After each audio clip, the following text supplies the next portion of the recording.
Talk Show. Recorded live. Hello, and welcome to the Castle of Horror interview segment, where we talk to writers and creators of today's genre worlds.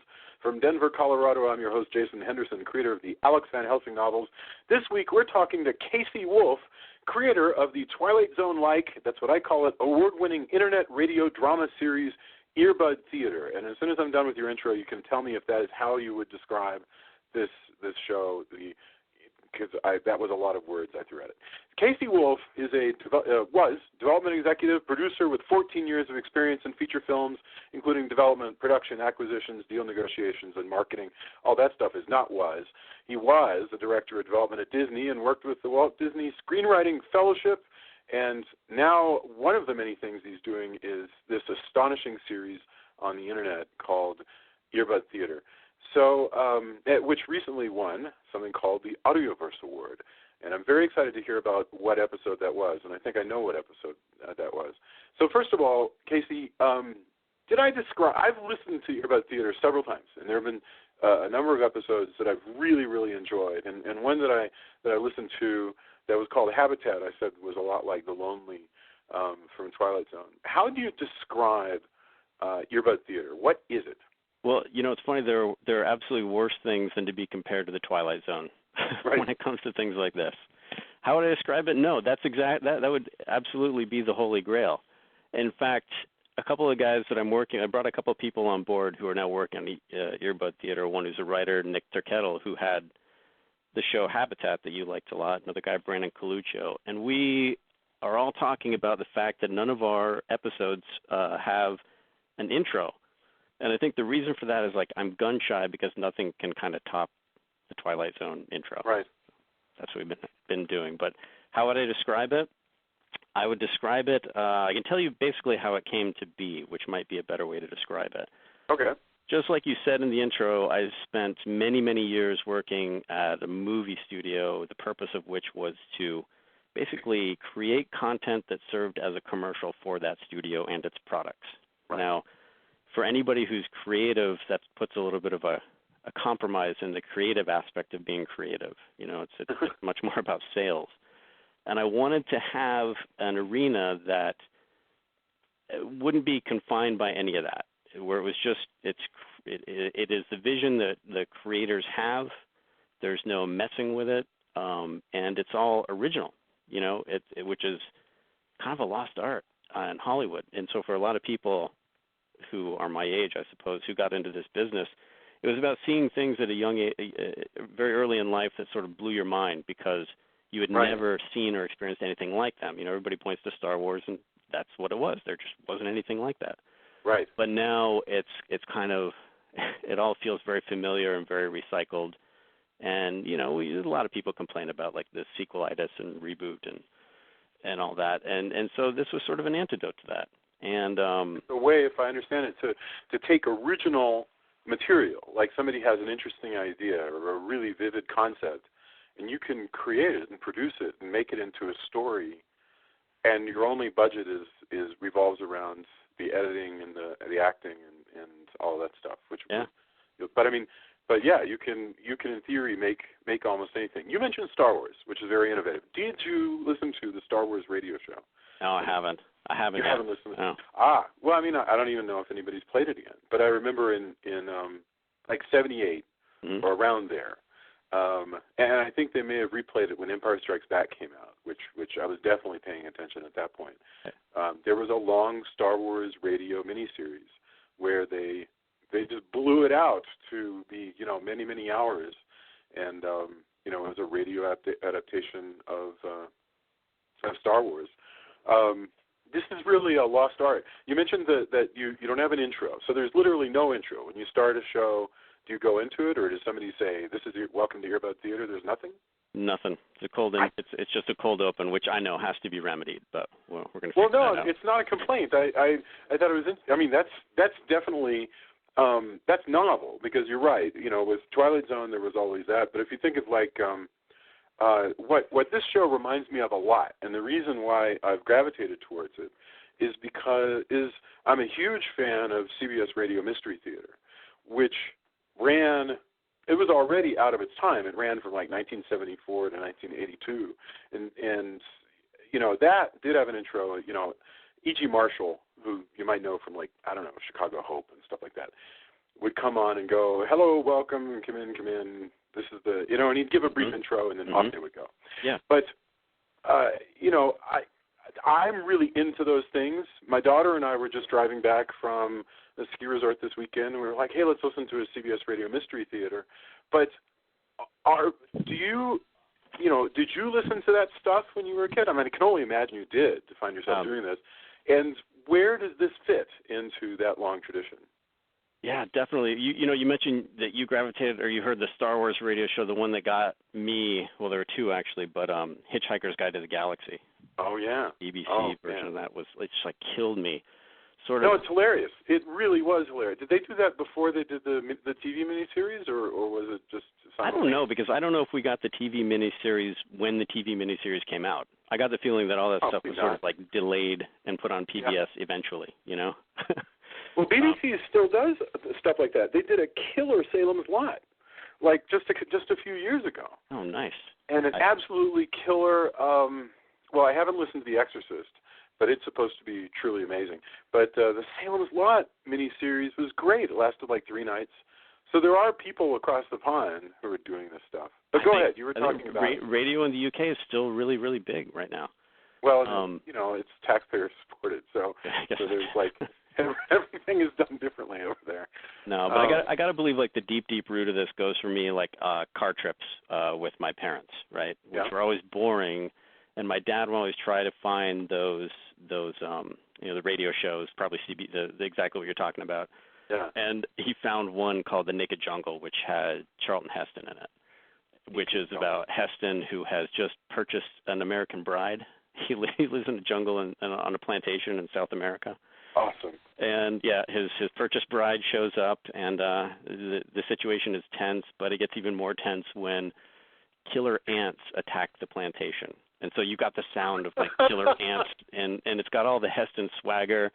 That you can still find on YouTube that's out there, and it's every bit as politically incorrect as you would expect, but also crazy. It's of its time. But the image that got conjured in there with the killer ants, I mean, it was the best effects money could buy. And I think that's the big thing about EARBUD too, is like the theater of the mind is always going to be better. It's just like reading a book, it's always going to be better than what they can sort of throw on the screen, because it's your perfect envisioning of it. I wish I could express that to people who have never tried it before, and I feel like it must be growing, because you're not the only creative out there who's actually experimenting with this.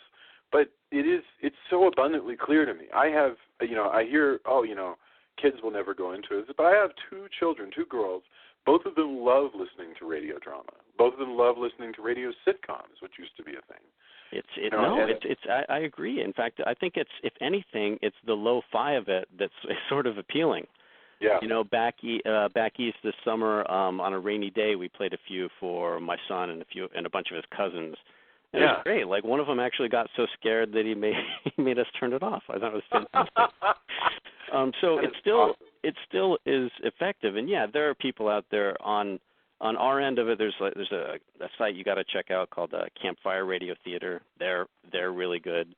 And then way above us, to me, the people who are doing it really, really well is The Truth, which runs on NPR. I don't know. Have you heard that one? No, I haven't. Yeah, you got to check it out. There are really some strange experimental stuff too. There are some guys who do what has to be completely unlicensed adaptations of like DC Comics characters and stuff like that. Right. Yeah. I can't remember what they're called, but they've been doing this for years, and they're doing like they do a whole series of the fan versions are out of control. There's a lot of Doctor Who, a lot of Hunger Games.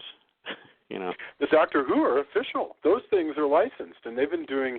Yeah, that's a really good point. The Doctor Who radio dramas have been running for many, many years. I'm given to understand that Paul McGann, who is the 8th Doctor, has been in more radio dramas than any other Doctor.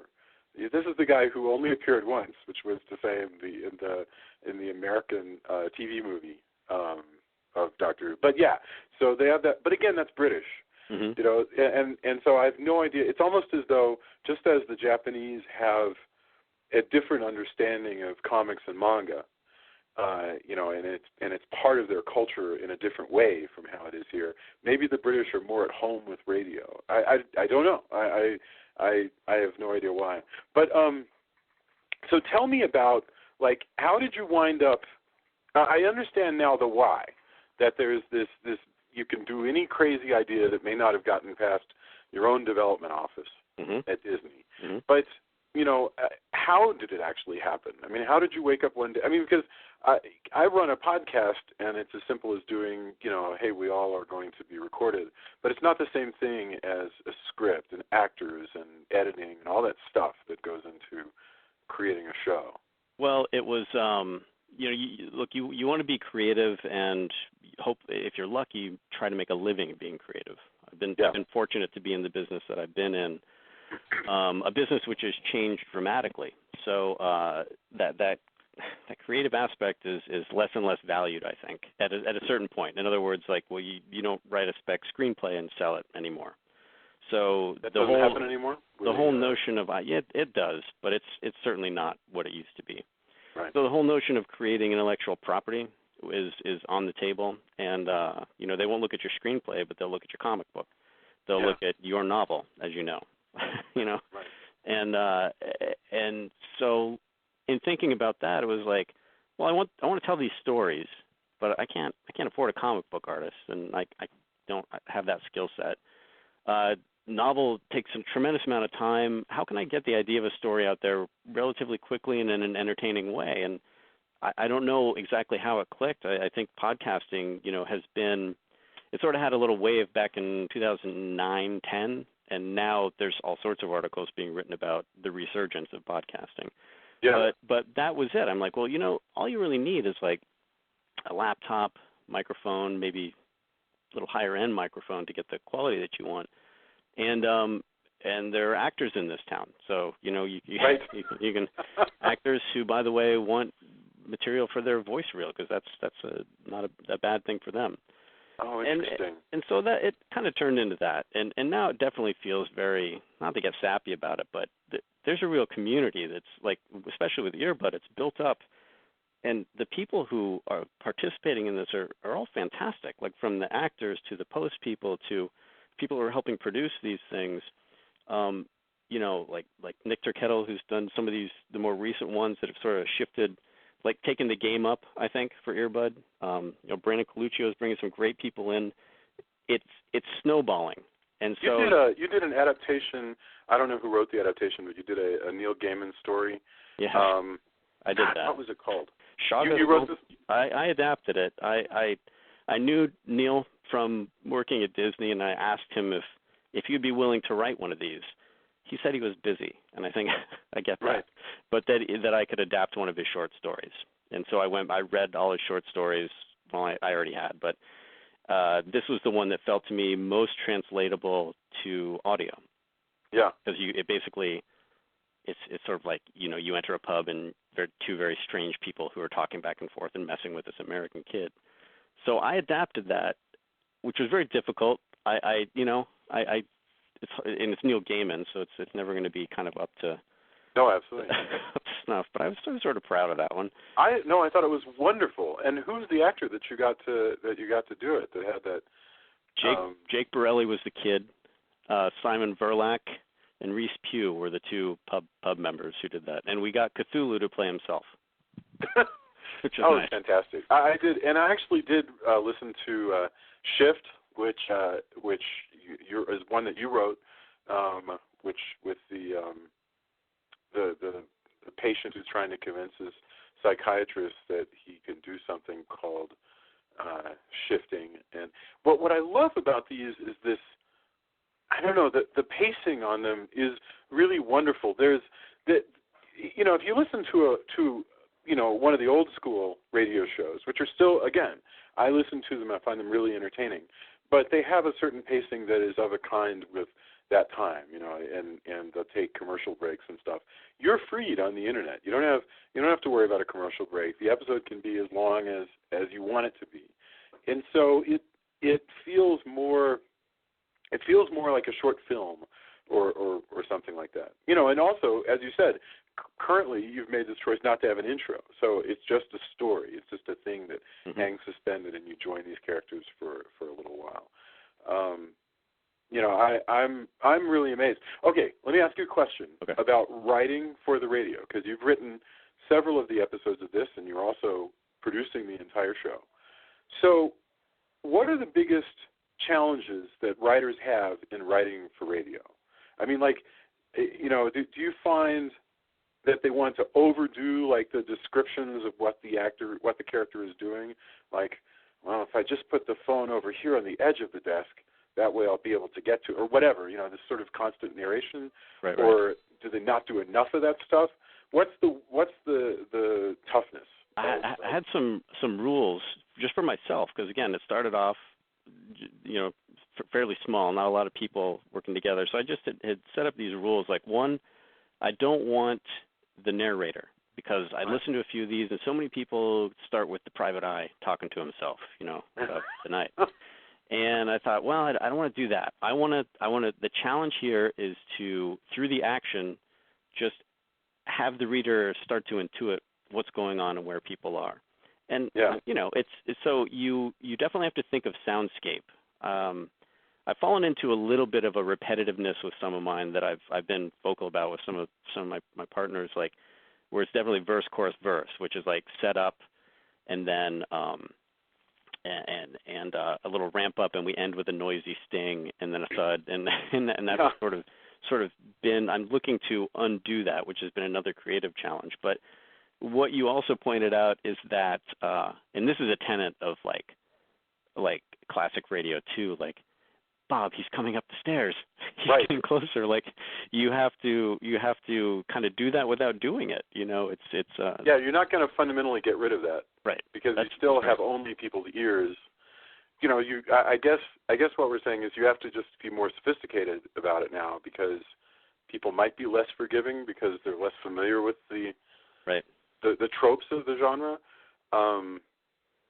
You know, although again, it's never bothered me in the older radio shows. You know, when they I just sort of take it for granted. Me just too. in the same way that operas are the way operas are. Yeah. That's just the way radio. And there's something fun about it. I don't know if you want to call it kitsch, but which it kind of, you know, sometimes it does come along. Oh, it could be. Yeah. Very melodramatic, but yeah, I like it too. I don't have a problem with it. It's just you try to sort of subvert that enough so that people will disappear into the story instead of paying attention to that. Right? Well, if they want to know what's going to happen at the end, you know, how is it going to work out? By the way, I was trying to remember the name of the Neil Gaiman. That was Old Shoggoths. Shoggoths Old Peculiar. Yeah. No. Gosh. Yeah. Do you still listen to, or do you find yourself mostly listening to contemporary radio stuff, or do you dive into old stuff as well? No, I do both. I try to keep up with a lot of the things I like. Again, like to campfire radio. I wish I could think of some other of who I'd refer to as peers. Like when do you listen? Yeah. Do you listen while you're driving or driving, hiking? Oh. Yeah, it's usually like driving or out hiking. Does it get in the way? I was going to ask if it got in the way of like your TV consumption, but it sounds like you've just simply added to whatever. I don't know if you watch TV or not, but it sounds to me like you've added to whatever you're watching on TV by, you know, just adding this entertainment while you're hiking. Yeah. We haven't done it in lieu of, not really, but we also don't OD on TV either. Sort of cut the cord on that. No, I mean, well, and you have kids, right? Yeah. Right. So that probably impacts that, you know, somewhat. Yes. Yeah, we're always under this pressure to like limit screen time, you know.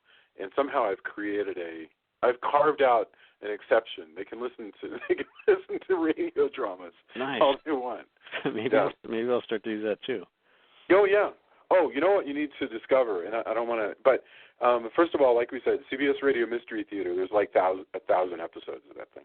Nice. Because if you could believe it, they recorded one a day for like. I can't.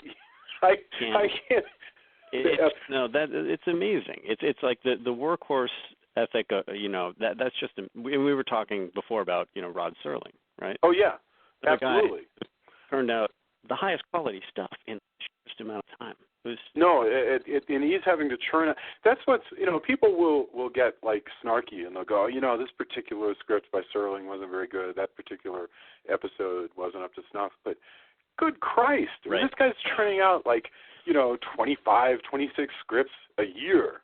It hangs over me as I struggle, and this is embarrassing to say.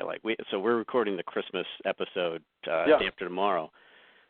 I wrestled with that for a little over a month. Now, granted, that's on top of other things, but it definitely pops in your head like, hey, Serling did this once a week. Right. You can't even get it together. It's all the cigarettes. Yeah. I got to take up smoking. That's what it is. Yeah.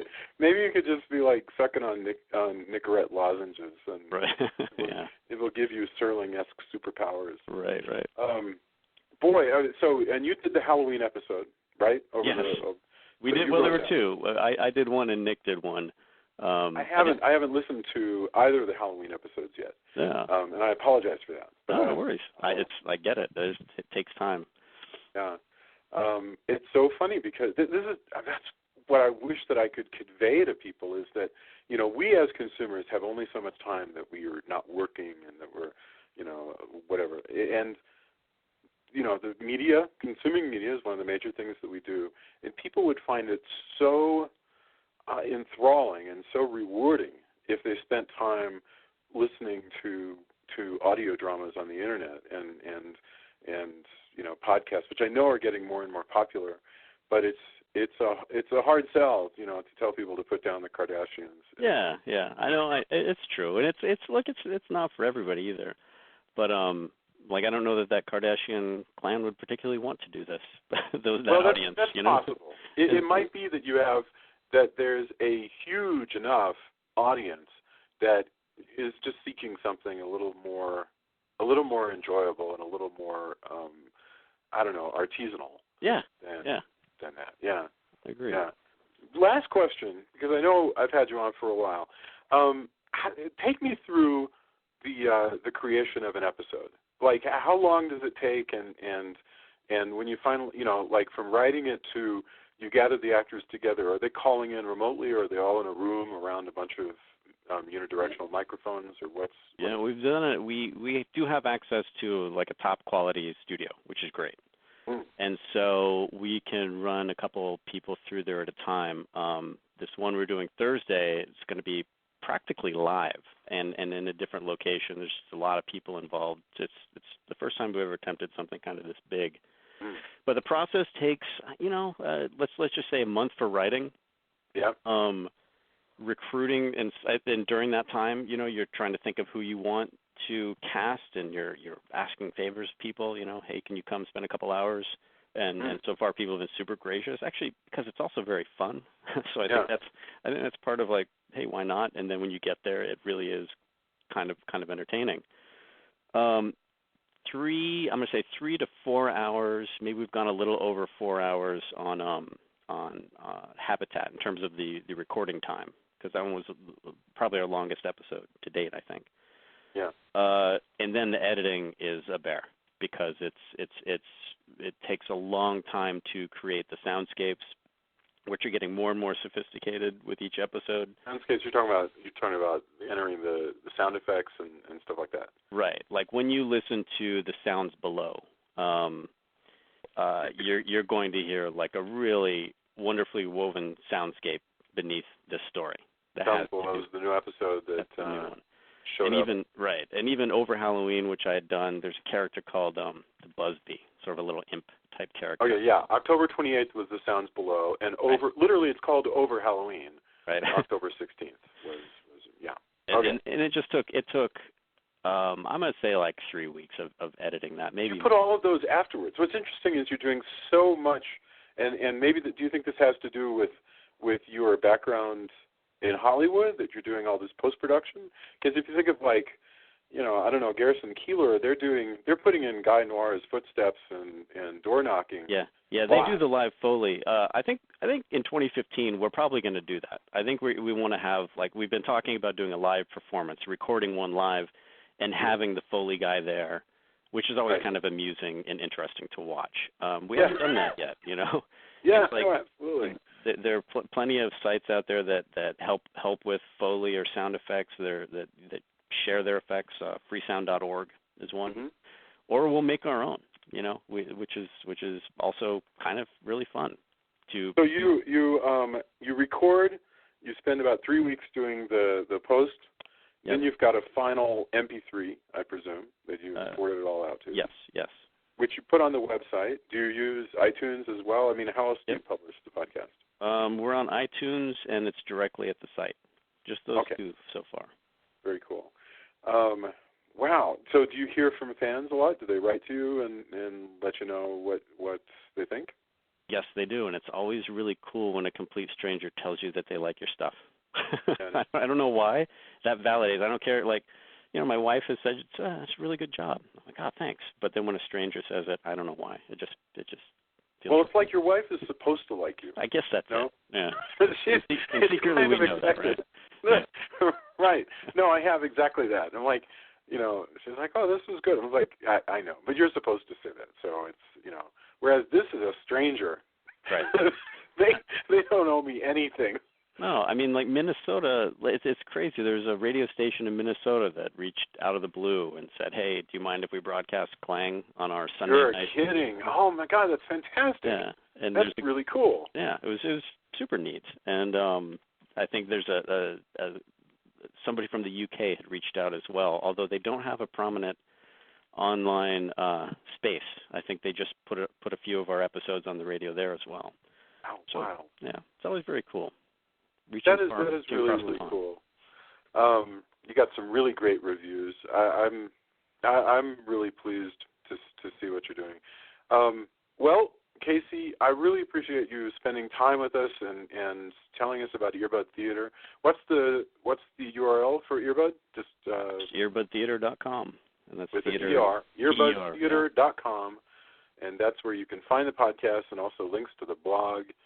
And I'm really glad that this exists. I'm really glad that you're doing it. Thanks, man. I appreciate it. Yeah. So thanks.